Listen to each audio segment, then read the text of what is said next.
So I realized Jesus could not have been crucified. So I started asking now these questions, and of course I was quickly removed as the youth pastor. No longer was I able to even speak in public anymore, which I didn't want to anyway, because I could not continue to preach a message that I did not believe in. And finally, my friend Benjamin, when I told him what I was saying, he smiled, and he said, "Come with me." He took me to his textual critic professor. And his textual critic professor told me, "Joshua, the book you have in your hand, the Bible, is a book written by the hands of men and women over thousands of years, and it's been passed down by hand, written for thousands of years, and people made lots of mistakes in their copying. Sometimes the mistakes were accidental, sometimes they were purposely changed for many various reasons." He said, but what you have in your hands now is a product of the hands of men and women, and they left their fingerprints on it. So it's not without error. It's not perfect. No, it's not. He said, but the people who believe in it by faith. And it is that faith which takes them to justification and salvation. It is that faith which leads them to have salvation, because true faith is what? Belief beyond the capability to understand. Belief beyond the capability of reason. Even belief in the face of blatant evidence. And so I said to him, let me tell you something. I said, what you tell me is a bunch of garbage. I said, because God is perfect. Yeah? He said, yes. I said, therefore, God's book should be perfect. Therefore, God's prophets should be perfect. God's message should be perfect. And everything that comes from him is perfect. His universe that he created is perfect. You're telling me God is perfect, the world he created is perfect, the system he set up is perfect, the human being that he developed is perfect, but now all of a sudden when it comes to his message to human beings to live their life, now all of a sudden it's completely imperfect. His prophets are worse than more people I've ever met in my entire life. His book is rubbish, it has no authority, no whatsoever. The religion is so stupid that the only way you can believe in it is if you turn off your logic that God gave you as a sense to understand the world around you, and that's the only way I can be saved. He's like, yep. I said, well, this is not the religion for me. And I left. I left Christianity completely. I said, this is garbage. And I started to look for other religions. I studied Hinduism. That's like a soap opera of gods. Seriously, it's like a soap opera. One god gives birth to another god who then turns and kills his mother, and they sleeps with his sister. And oh, by the way, this week another god, we found one that, there's another one that this, and man, this is just craziness. So, and I also read a book about Islam. I got a book from the public library about Islam. I don't remember the name of it. But it said that Muslims, M-O-S-L-E-M, which is a very derogatory word, it means someone who oppresses someone else. Coming from the word dhulam, Muslim, means one who commits dhulam, which is oppression or wrong or harm or evil. It's a very slight of the tongue. It said that Muslims worship a moon god called Allah, who lives in a box in the desert of Saudi Arabia, and that all Muslims were Arabs, and they had many wives, and they beat them all day long, and that the greatest deed of a Muslim was to kill a non-Muslim at any time, at any place, without discretion, and then they would get virgins when they went to heaven. So I put that book back on the shelf, and I marked Islam off the list like this, and I said to myself, if I ever set another religion, it'd never be Islam, and if I ever see a Muslim, I'm going to Bruce Lee him on the streets, and I'm going to call the FBI. That's it. One day, I was sitting at a friend's house who was a Muslim. I didn't know. I knew him for a couple years, and I never knew he was a Muslim. We were at his house and talking about religion. And my friend and me were debating about religion, and I didn't know this guy was a Muslim for two reasons. Number one, he was an African American, and I thought Muslims were Arabs. And number two, I didn't know that Muslims, along with their worshiping their moon god in the box and killing non-Muslims and beating their wives, I didn't know they could sell drugs. That's what this guy did as a profession.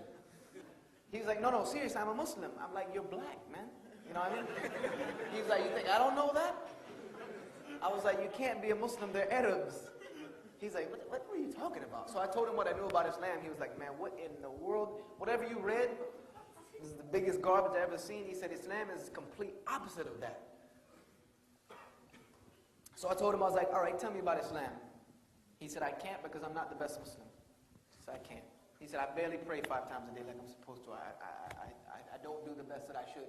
He said, but I do know where you can go to find out about Islam. I was like, where? He's like, come with me on Friday to the mosque for Jummah. I'm like, okay, the only thing I understood out of that sentence was Friday. That's it.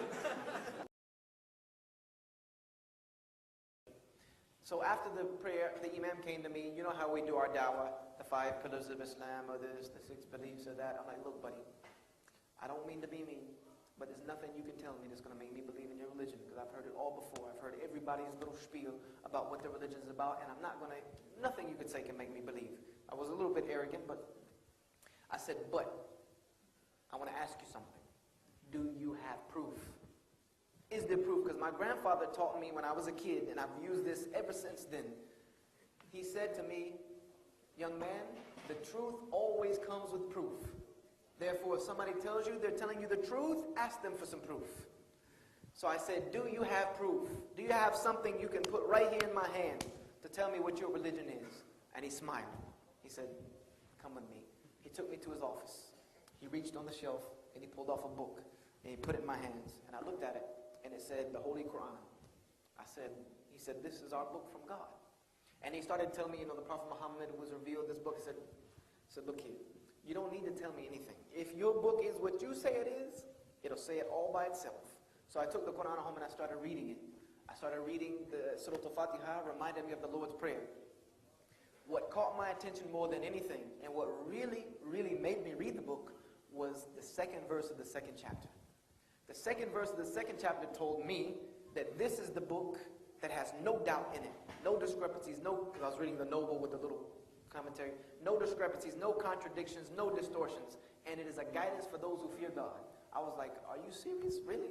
You think so? That was a challenge to me, because I found doubt in every book. I found contradictions in every book. I found discrepancies in every book. I said, I'll find it in this book. So the reason I read the Quran initially was to find fault with it. So I started reading him, Surah Al-Baqarah, Surah Al-Imran, Surah Al-Nisa, and I started to notice names like Abraham, Noah, Lot, Moses, David, Zechariah, John the Baptist, Jesus. All of these names I started to read, but there was a difference. The stories in this book were of people who were at the highest level of morality. They not only preached the message, they lived the message. They were the most perfect human beings to walk the face of the planet. They were people who you could look at and emulate them to live a life pleasing to God. And the only thing I could say to myself was, these are prophets. These are God's prophets. And then I kept saying in the book that if you're in doubt about this revelation, then find contradiction in it. If you're in doubt about it, then make something like it. And I'm saying to myself, wow, this is heavy. This is the heaviest stuff I've ever seen in any book. And I'm starting to see over and over. And finally, I could not put the book down. When I read the nativity story of how Jesus was born and Jesus' life, there were 3 chapters of the Quran, Surah Ali Imran, Surah Isra, and Surah Maryam, that answered every question I ever had about Jesus.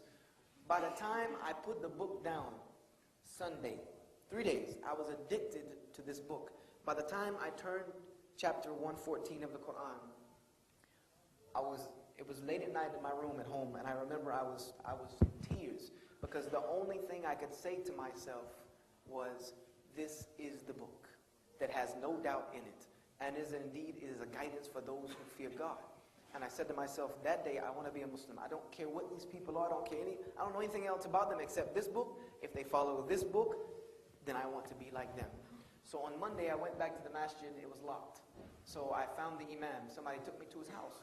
And I told the imam, I want to be a Muslim. And he was shocked. He was like, what? I said, yep, this book is what you say it is. It is what you say it is. That's enough for me. He said, so you believe there's only one God, and he's the only one that should be worshipped? I said, I've always believed that.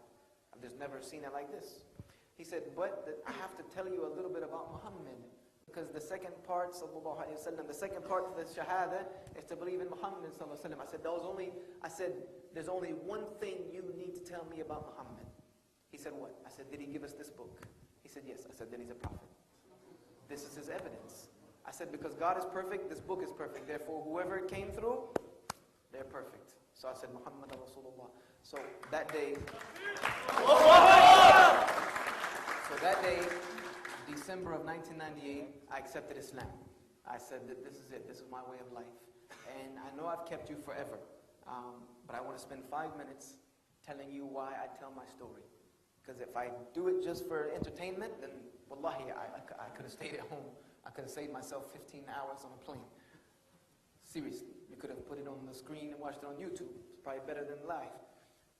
The reason I tell my story is because I don't want to see anyone else struggle for the truth the way I had to struggle for the truth. I don't want to see anyone else have to go through what I went through. And there are so many people in the world that are where I was in 1998. They're lost, and they want to know the right way. But they want to know it with truth and proof and evidence. And there's so many people in Australia like that. I know, and I've never been here. There's so many people in Sydney just like that. I know, and I've never been here. There's so many people in your neighborhood just like that. And I know that are lost, and they want to know the truth.